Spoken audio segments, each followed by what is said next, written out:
Break ನಂತರ ಮನೆ ರಾಮಾಯಣ ವಿಶೇಷ ಚರ್ಚಾ ಕಾರ್ಯಕ್ರಮಕ್ಕೆ ಸ್ವಾಗತ. ಈ ಚರ್ಚಾ ಕಾರ್ಯಕ್ರಮದಲ್ಲಿ ಮತ್ತೋರ್ವ ಅತಿಥಿ ಜಾಯಿನ್ ಆಗಿದ್ದಾರೆ. ಅಕ್ಷರ ದಾಮ್ಲೆ, ಖ್ಯಾತ ಮನಃಶಾಸ್ತ್ರಜ್ಞರು. ಸರ್ ನಮಸ್ಕಾರ.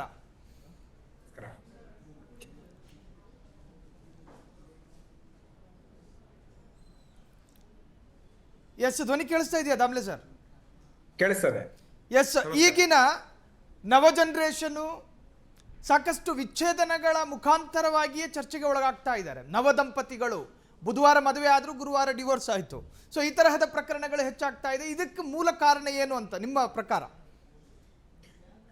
ಈಗ ಬಹುಶಃ ಹಿಂದಿನ ಪ್ಯಾನಲಿಸ್ಟ್ಗಳು ಈ ವಿಷಯವನ್ನು ಎತ್ತಿದ್ರು. ಒಂದು ಮೇಜರ್ ಕಾರಣ ಏನು ನಂಗೆ ಕಾಣಿಸ್ತಾ ಇರೋದು ಅಂತಂದ್ರೆ, ಎಷ್ಟೋ ಮನೆಗಳಲ್ಲಿ ಒಂದೇ ಮಗು ಬೆಳೀತಾ ಇರ್ತದೆ.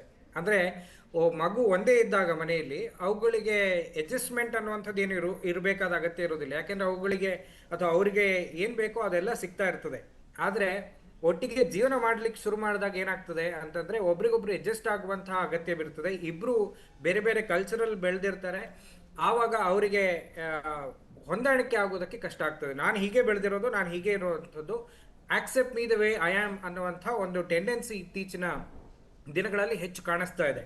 ಸೊ ನಾನು ನನ್ನಿಂದ ಏನು ಈ ಸಂಬಂಧ ಕೊಡ್ಬೋದು ಅಂತ ಯೋಚನೆ ಮಾಡೋ ಬದಲು, ನನಗೇನೆಲ್ಲ ಪಡಿಬೇಕು ಅಥವಾ ನನಗೇನೆಲ್ಲ ಸಿಗಬೇಕು ಅಂತಲೇ ಯೋಚನೆ ಮಾಡುವ ಕಾರಣದಿಂದಲೇ ಈ ಫ್ರಿಕ್ಷನ್ಗಳು ಜಾಸ್ತಿ ಆಗ್ತಾ ಇರೋದು ಅಂತ ನನಗನ್ನಿಸ್ತದೆ.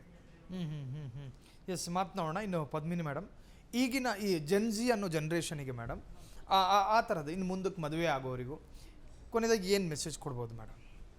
ಈಗ ತಾನೇ ಅವ್ರು ಹೇಳಿದ್ರು, ಅವರು ಒಂದೊಂದೇ ಮಗು, ಒಂದು ಮಗು, ಎರಡು ಮಗು ಅಷ್ಟೇ ಇರುತ್ತೆ, ಅವ್ರಿಗೆಲ್ಲ ಸಿಗ್ತಾ ಇರೋದ್ರಿಂದ ನನಗೆ ಎಲ್ಲನೂ ಬೇಕೇ ಬೇಕು ಅಂತ ಒಂಥರ ಅಡ್ಜಸ್ಟ್ಮೆಂಟ್ ಆ್ಯಂಡ್ ಕಂಪ್ಯಾಟಬಿಲಿಟಿ ಇವೆರಡು ಇದ್ದರೆ, ಚಿಕ್ಕ ವಯಸ್ಸಿಂದ ಗಂಡು ಮಗು ಆಗಲಿ ಹೆಣ್ಣು ಮಗು ಆಗಲಿ ಎಲ್ಲರ ಜೊತೆ ಹಂಚ್ಕೊಳ್ಳೋದು, ಎಲ್ಲರ ಜೊತೆ ಅದರದ್ದು ಸುಖ ದುಃಖಗಳನ್ನು ಹಂಚ್ಕೊಳ್ಳೋದಾಗಲಿ, ಹೇಳ್ಕೊಳ್ಳೋದಾಗಲಿ, ಇನ್ನೊಬ್ಬರು ಭಾವನೆಗಳಿಗೆ ಬೆಲೆ ಕೊಡೋದು, ಈ ಹೊಂದಾಣಿಕೆ ಮನೋಭಾವದಿಂದ ಚಿಕ್ಕ ವಯಸ್ಸಿಂದ ಬೆಳೆಸಬೇಕು. ಒಂದು ಮಗು ಇರಲಿ, ಎರಡು ಮಗು ಇರಲಿ, ಇನ್ನೊಬ್ರು ಕೊಟ್ಟು ತಿನ್ನು, ಇನ್ನೊಬ್ಬರ ಜೊತೆ ನೀನು ಹಂಚ್ಕೋ, ಇನ್ನೊಬ್ರದ್ದನ್ನು ಅವ್ರ ಸಾಮಾನು ತೊಗೋಬೇಡ, ಅವ್ರಿಗೇನು ಬೇಕೋ ಕೇಳು, ಎಲ್ಲ ರೀತಿ ಹೊಂದಾಣಿಕೆ ಚಿಕ್ಕ ವಯಸ್ಸಿಂದ ಅದು ಬಂದಾಗ ಅದೇ ಮನೋಭಾವದಲ್ಲಿ ಮುಂದೆ ಬೆಳೆದು ದೊಡ್ಡವರಾದಾಗ ಕೂಡ ಆ ಭಾವನೆ ಇರುತ್ತೆ. ಮತ್ತು ಗಂಡಾಗಲಿ ಹೆಣ್ಣಾಗಲಿ ಒಬ್ರನ್ನೊಬ್ರನ್ನ ಯಾವುದೇ ಕಾರಣಕ್ಕೂ ದುರುಪಯೋಗ ಮಾಡ್ಕೋಬಾರ್ದು.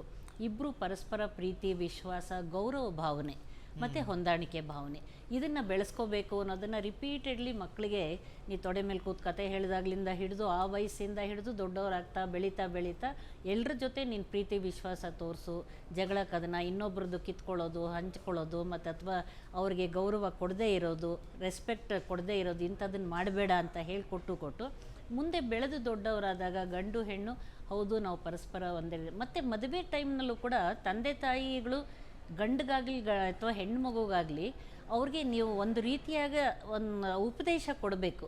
ಇದನ್ನು ನೀವು ಹೊಂದಾಣಿಕೆ ಅನ್ನೋದು ಬಹಳ ಮುಖ್ಯ. ಅವ್ರು ಬೇರೆ ಮನೆಯಿಂದ ಬಂದಿರ್ತಾರೆ, ನೀನು ಬೇರೆ ಮನೆಯಿಂದ, ನಿನ್ನ ರೀತಿ ರಿವಾಜುಗಳು ಬೇರೆ ಇರ್ಬೋದು. ಆದರೆ ಯಾವುದೇ ಕಾರಣಕ್ಕೂ ಕೂಡ ಅವ್ರು ಹೇಗಿದ್ದಾರೋ ಹಾಗೆ ಒಪ್ಕೊ. ಅವ್ರು ಹೇಗಿದ್ದಾರೆ ನೀನು ಅದನ್ನು ಪ್ಲಸ್ ಆ್ಯಂಡ್ ಮೈನಸಸ್ಸಲ್ಲಿ ಒಪ್ಕೊ. ಆ ಹೊಂದಾಣಿಕೆಯಿಂದ ಮಾಡ್ತಾ ಹೋದರೆ ಬಹಳಷ್ಟು ವಿಚ್ಛೇದನಗಳನ್ನು ನಾವು ತಡೆಯೋದಕ್ಕೆ ಸಾಧ್ಯವಾಗತ್ತೆ.